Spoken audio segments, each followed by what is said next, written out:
നമസ്കാരം. The path is the goal എന്ന discussion സീരീസിൻ്റെ അടുത്ത സെഷനിലേക്ക് വീണ്ടും ഏവർക്കും സ്വാഗതം. നമുക്ക് ആദ്യം മെഡിറ്റേഷൻ ചെയ്യാം. കണ്ണുകളടച്ച് ശാന്തമായിരിക്കും. ഭൂമിയോടും അന്തരീക്ഷത്തോടും സർവചരാചരങ്ങളോടും കൃതജ്ഞത രേഖപ്പെടുത്തും. ഭൂമി മാതാവിൽ നിന്നുമുള്ള ഹീലിംഗ് എനർജി കാലുകളിലൂടെ ശരീരത്തിലേക്ക് പ്രവേശിക്കുന്നതായും ശരീരത്തിലെ ഓരോ ഭാഗങ്ങളെയും പൂർണ്ണമായും റിലാക്സ് ചെയ്യാൻ സഹായിക്കുന്നതായും അനുഭവിക്കൂ.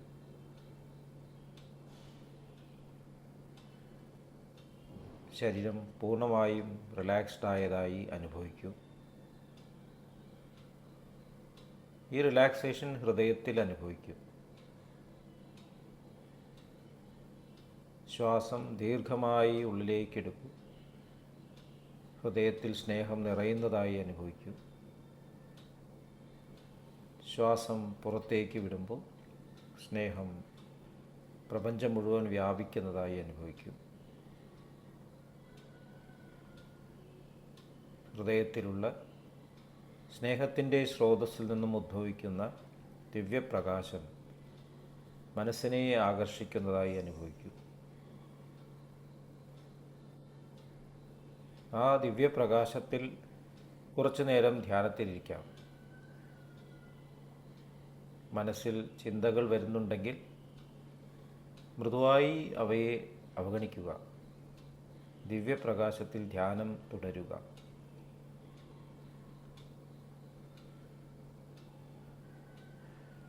Please start meditation.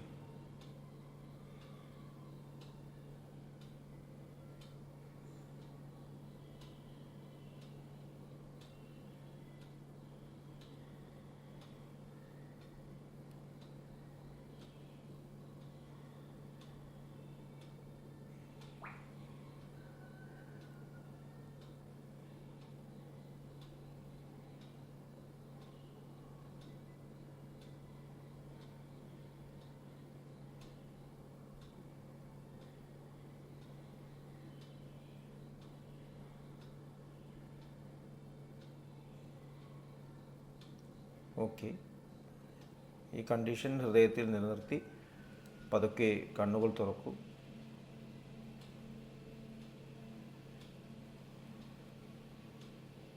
എല്ലാവരെയും വീണ്ടും ഹാർട്ട്ഫുൾനെസ് സഹജമാർഗ് മെഡിറ്റേഷൻ സിസ്റ്റത്തിലേക്ക് സ്വാഗതം ചെയ്യുന്നു. അപ്പോൾ നമ്മുടെ ഈ ഡിസ്കഷൻ അതിൻ്റെ യഥാർത്ഥ കൾമിനേഷനിലേക്ക് എത്തണമെന്നുണ്ടെങ്കിൽ പ്രാക്ടീസ് വളരെ ഇമ്പോർട്ടൻ്റ് ആണ് എന്ന് ഇതിനു മുമ്പേ സൂചിപ്പിച്ചിരുന്നു. ഈ ചാനലിൻ്റെ ഡിസ്ക്രിപ്ഷൻ സ്ഥലത്ത് അവിടെ കൊടുത്തിട്ടുള്ള വഴികൾ ഉപയോഗിച്ച് ഹാർട്ട്ഫുൾനെസ് മെഡിറ്റേഷൻ സിസ്റ്റത്തിലേക്ക് ജോയിൻ ചെയ്യാം. എല്ലാവരെയും സ്വാഗതം ചെയ്യുന്നു. നമ്മൾ അറ്റൻറ്റീവ്നെസ്സിനെ പറ്റിയിട്ടാണ് സംസാരിച്ചു കൊണ്ട് ഇരുന്നത്. നമ്മുടെ ജീവിതത്തിൽ യഥാർത്ഥത്തിൽ ഉള്ളത് എന്ന് പറയുന്നത് ഈ പ്രസൻ്റായിട്ടുള്ള മൊമെൻറ്റ് മാത്രമാണ്. ഈ നിമിഷം മാത്രമാണ്. ഈ നിമിഷം കടന്നു പോകുമ്പോൾ അത് പാസ്റ്റായിട്ട് മാറുന്നു. വരാൻ പോകുന്ന നിമിഷം നമ്മൾ ഫ്യൂച്ചർ എന്ന് പറയുന്നു. നമുക്ക് പാസ്റ്റിനെ കുറിച്ചിട്ട് ചിന്തിക്കുമ്പോഴും അത് പ്രസൻറ്റിൽ തന്നെ ചിന്തിക്കാൻ പറ്റുള്ളൂ. ഫ്യൂച്ചറിനെ കുറിച്ചിട്ട് നമ്മൾ സങ്കല്പിക്കുമ്പോഴും അത് പ്രസൻറ്റിൽ തന്നെ നമുക്ക് സാധിക്കുള്ളൂ. വർത്തമാനകാലം അത് മാത്രമേ ഉള്ളൂ. അടുത്ത നിമിഷം എന്ത് സംഭവിക്കുമെന്ന് ആർക്കും അറിയില്ല.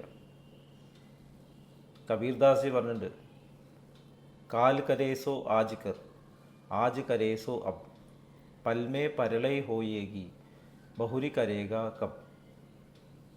നാളെ ചെയ്യാനുള്ള കാര്യങ്ങൾ ഇന്ന് ചെയ്യൂ, ഇന്ന് ചെയ്യാനുള്ള കാര്യങ്ങൾ ഇപ്പോൾ ചെയ്യൂ. കാരണം അടുത്ത നിമിഷം പ്രളയം സംഭവിക്കാം.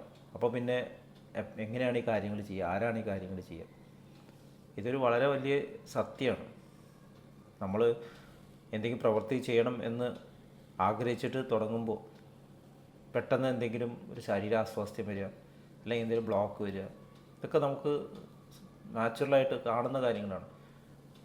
നമ്മളോട് ആരെങ്കിലും സംസാരിക്കാൻ വരുമ്പോൾ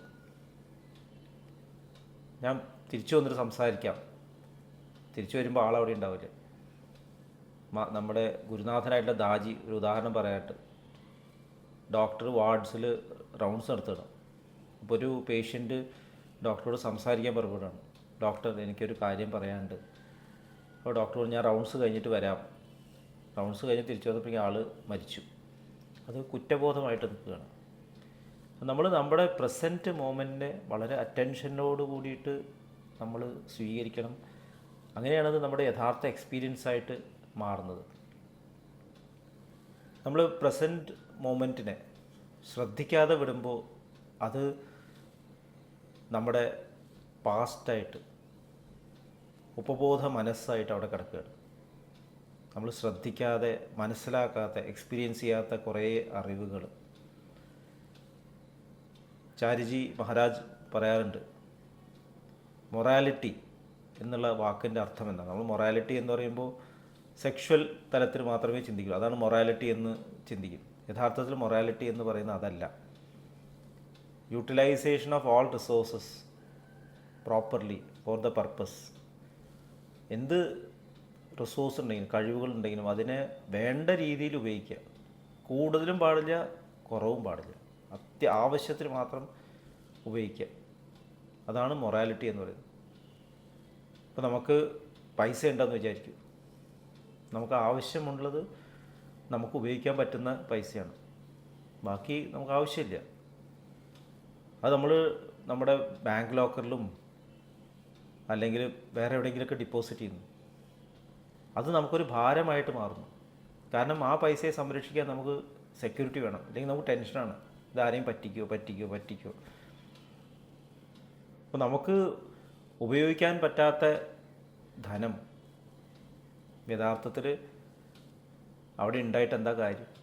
അതുപോലെയാണ് നമുക്ക് ഉപയോഗിക്കാൻ പറ്റാത്ത അറിവ്. നമ്മൾ ഒരുപാട് അറിവ് നേടുന്നു, നമ്മൾ യൂട്ടിലൈസ് ചെയ്തിട്ടില്ല. സത്യം പറയുക എന്നുള്ള അറിവ് നമ്മുടെ രാജ്യത്തിൻ്റെ വലിയൊരു മോട്ടോണ്. സത്യമേവ ജയതേ നാനൃതം. അതുപോലെ എല്ലാ സംഘടനകളുടെയും എംബ്ലത്തിൽ ഇങ്ങനെ ഒരു മഹത്തായിട്ടുള്ളൊരു വാക്യമുണ്ടാവും, തത്വം പൂഷൻ അപാവൃണ് തമസോമ ജ്യോതിർഗമയ എന്നൊക്കെ നമ്മൾ എഴുതുന്നുണ്ട്.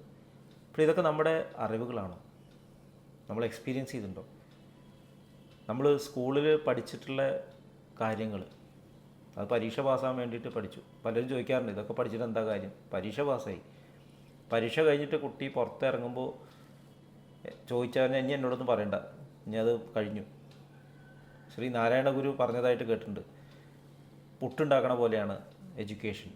ഇപ്പോഴത്തെ സമ്പ്രദായം.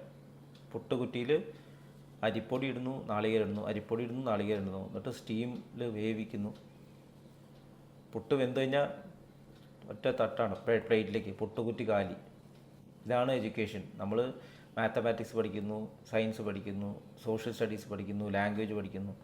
എക്സാം ആകുമ്പോൾ അതെല്ലാം കൂടി എക്സാമിനേഷൻ പേപ്പറെല്ലാം കൂടി ഛർദ്ദിക്കുകയാണ്. അത് കഴിഞ്ഞാൽ പിന്നെ ഒന്നുമില്ല, കാലിയാണ്. നമ്മൾക്കതൊരു ട്രാൻസ്ഫോർമേഷൻ കൊണ്ടുവന്നിട്ടില്ല.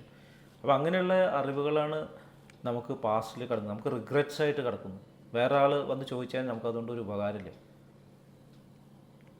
നമ്മൾ പഠിച്ചിട്ടുള്ള അറിവുകൾ യൂട്ടിലൈസ് ചെയ്തിട്ട് സമാധാനം കൊടുക്കാൻ സാധിക്കുന്നുണ്ടെങ്കിൽ, ലോകത്തിന് സമാധാനം, നമ്മുടെ മുമ്പിൽ വരുന്ന ഒരു വ്യക്തിക്ക് സമാധാനം, ശാന്തി കൊടുക്കാൻ സാധിക്കുന്നുണ്ടെങ്കിൽ മാത്രമേ ആ ഒരു സമ്പത്ത് കൊണ്ട് ഗുണമുള്ളൂ. എൻ്റെ ബാങ്കിൽ കുറേ പൈസ ഉണ്ട്, പക്ഷേ ആരെങ്കിലും വന്ന് ചോദിച്ചു കഴിഞ്ഞാൽ കൊടുക്കാനുള്ള മനസ്സില്ല. ആ സ്വത്ത് കൊണ്ട് എന്താണ് ഗുണം? നമുക്കും സമാധാനമില്ല, കിട്ടാൻ അവർക്കും ഗുണം കൊടുക്കുന്നില്ല. അറിവായാലും ബലമായാലും ശക്തിയുണ്ട്, മസിലുണ്ട് നല്ലോണം, പക്ഷേ ആർക്കും ഒരു ഉപകാരമില്ല. മസിൽ ബിൽഡ് ചെയ്തിട്ട് നമുക്ക് പ്രൈസ് കിട്ടുന്നുണ്ടാവും, പക്ഷേ ആർക്ക് വേണ്ടിയിട്ട്? യൂട്ടിലൈസ് ചെയ്യാത്ത എന്തും നമ്മുടെ ഉള്ളിൽ ഗ്രോസ്നെസ് ആയിട്ട് കിടക്കുന്നു. ഇതാണ് ഹാർട്ട്നെസ് പഠിപ്പിക്കുന്നത്. നമുക്കതിനോട് അറ്റാച്ച്മെൻ്റ് ഉണ്ട്, നമ്മൾക്കത് ഉപയോഗിക്കാൻ താല്പര്യമില്ല, നമ്മളതിനെ അറ്റാച്ച് ചെയ്ത് അവിടെ വയ്ക്കുന്നു. അതിപ്പോൾ നല്ല കാര്യങ്ങൾ മാത്രമല്ല, മോശപ്പെട്ട കാര്യങ്ങളും അങ്ങനെയാണ്. വീട്ടിലേക്കൊരു VIP കടന്നു വരികയാണെന്ന് ആലോചിച്ച് നോക്കും. തിരക്ക് പിടിച്ചിട്ട് നമ്മൾ മണ്ണൊക്കെ അടിച്ചിട്ട് കാർപ്പറ്റ് അടിയിലിടും, അല്ലെങ്കിൽ എവിടെയും മൂലയ്ക്ക് അടിച്ച് കൂട്ടും, എവിടെയും പോയിട്ടില്ല. VIP പോയി കഴിഞ്ഞാൽ ഒരു കാറ്റടിച്ച് എല്ലാം തിരിച്ച് അവിടെ തന്നെ വരും. നമുക്ക് ആവശ്യമില്ലാത്ത സാധനങ്ങളൊക്കെ പലപ്പോഴും നമ്മൾ നമ്മുടെ ആറ്റിക്കിൽ സൂക്ഷിച്ചു വയ്ക്കുന്നു. അത് അവിടെ ഉണ്ട്, ആരും അത് നോക്കാറില്ല. അത് ഉപയോഗശൂന്യമായിട്ട് അവിടെ കിടന്നു. ഇരുമ്പും തൊഴിലും ഇരിക്കക്കെടും എന്നുള്ളൊരു മലയാളം ചൊല്ലുണ്ട്. നമ്മൾ ഉപയോഗിക്കാത്ത സാധനങ്ങൾ നമുക്ക് തന്നെ ഒരു ഭാരമാവും. അതിൻ്റെ ഉള്ളിൽ പാറ്റകൾ, പ്രാണികളൊക്കെ താമസിക്കും. വീട്ടിലാകെ ദുർഗന്ധം ഉണ്ടാക്കും, പ്രശ്നങ്ങൾ ഉണ്ടാക്കും. അതുപോലെ തന്നെ ചില നിമിഷങ്ങൾ നമ്മൾ അവോയ്ഡ് ചെയ്യുന്നു, ശ്രദ്ധിക്കാതെ വിടുന്നു. അതും നമുക്ക് പ്രശ്നമാണ്. നമ്മൾ നടന്നു പോവുകയാണ്, വഴിയിൽ ആരെങ്കിലും വിഷമം അനുഭവിച്ച് ഇരിക്കുന്ന കണ്ട ഒന്നും നമ്മളെ സംബന്ധിച്ച കാര്യമല്ല എന്ന് വിചാരിച്ചിട്ട് നമ്മൾ നടന്നു പോകുന്നു. പിന്നെയാണ് കേൾക്കുന്നത് അയാളവിടെ മരിച്ച് കിടന്നിട്ടുണ്ടായിരുന്നു, നമുക്ക് സഹായിക്കായിരുന്നു. നമ്മളോട് ഒരു സംശയം ചോദിക്കുകയാണ് ഒരു കുട്ടി, എക്സാമിനേഷൻ പോകുന്ന കുട്ടി. ഇപ്പം എനിക്ക് തിരക്കാണ്, നമുക്ക് പറഞ്ഞു കൊടുക്കായിരുന്നു. ആ എക്സാമിനേഷൻ ആ ക്വസ്റ്റ്യൻ വന്നു, കുട്ടിക്ക് ആൻസർ ചെയ്യാൻ പറ്റിയില്ല. അപ്പോൾ അച്ഛാ എനിക്ക് പറഞ്ഞു തന്നെ എനിക്ക് എത്ര നന്നായിരുന്നു.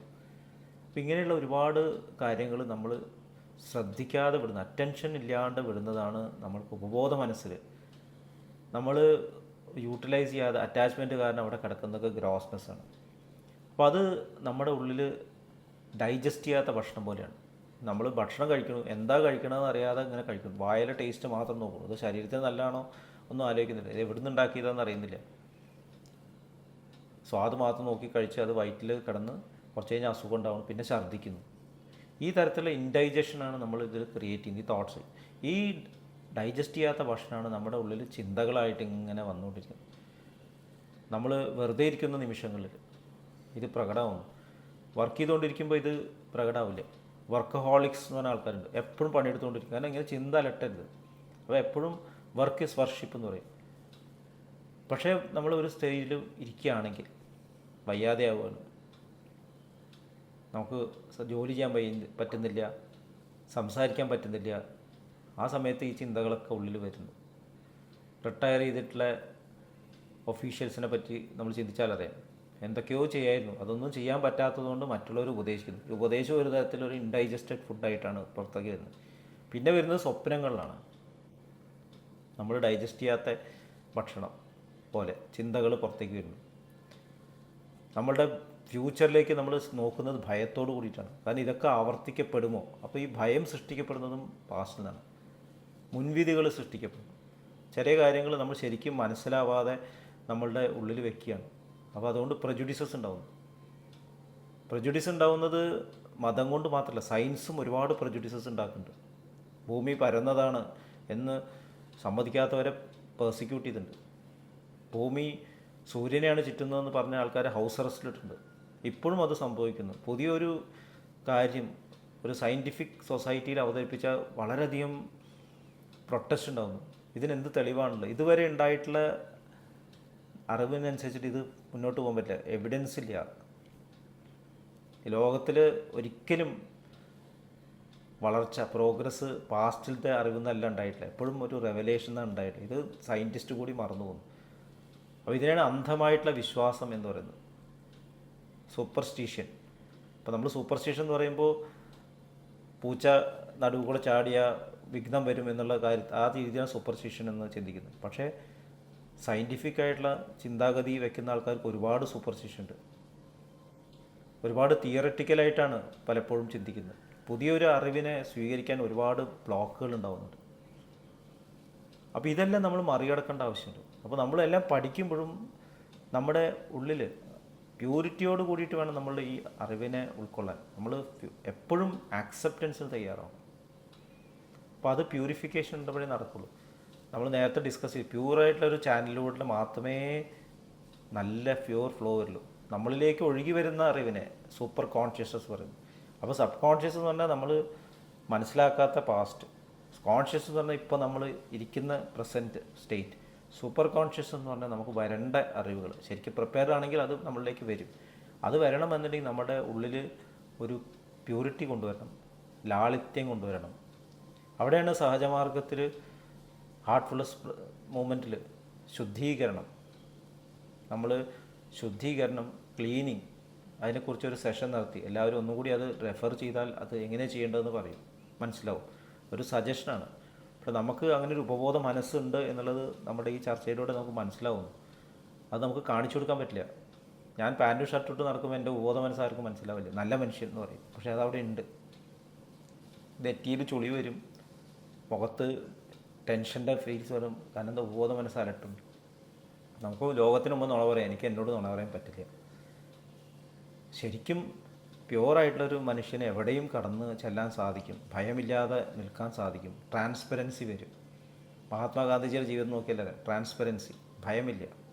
അദ്ദേഹത്തിൻ്റെ ആശ്രമത്തിലെല്ലാം ഓപ്പണായിരുന്നു എന്ന് കേട്ടിട്ടുണ്ട്. എൻ്റെ സത്യാന്വേഷണ പരീക്ഷണങ്ങൾ എന്നാണ് അദ്ദേഹത്തിൻ്റെ ആത്മകഥ. അപ്പോൾ ആ തരത്തിലൊരു ട്രാൻസ്പെറൻസി നമ്മുടെ ജീവിതത്തിൽ നമുക്ക് വേണ്ടേ? ഹാർട്ട്ഫുൾനെസ് സിസ്റ്റത്തിലെ ശുദ്ധീകരണം എല്ലാവരും ചെയ്യണം എന്ന് അഭ്യർത്ഥിച്ചുകൊണ്ട് വീണ്ടും ഹാർട്ട്ഫുൾനെസ് സിസ്റ്റത്തിൽ ഇൻട്രൊഡക്റ്റീവ് സിറ്റിങ്സ് എടുത്താൽ മാത്രമേ ഇത് പൂർണ്ണമായിട്ടും ഉൾക്കൊള്ളാൻ സാധിക്കുള്ളൂ. എല്ലാവരും വീണ്ടും സ്വാഗതം ചെയ്യുന്നു. നന്ദി, നമസ്കാരം.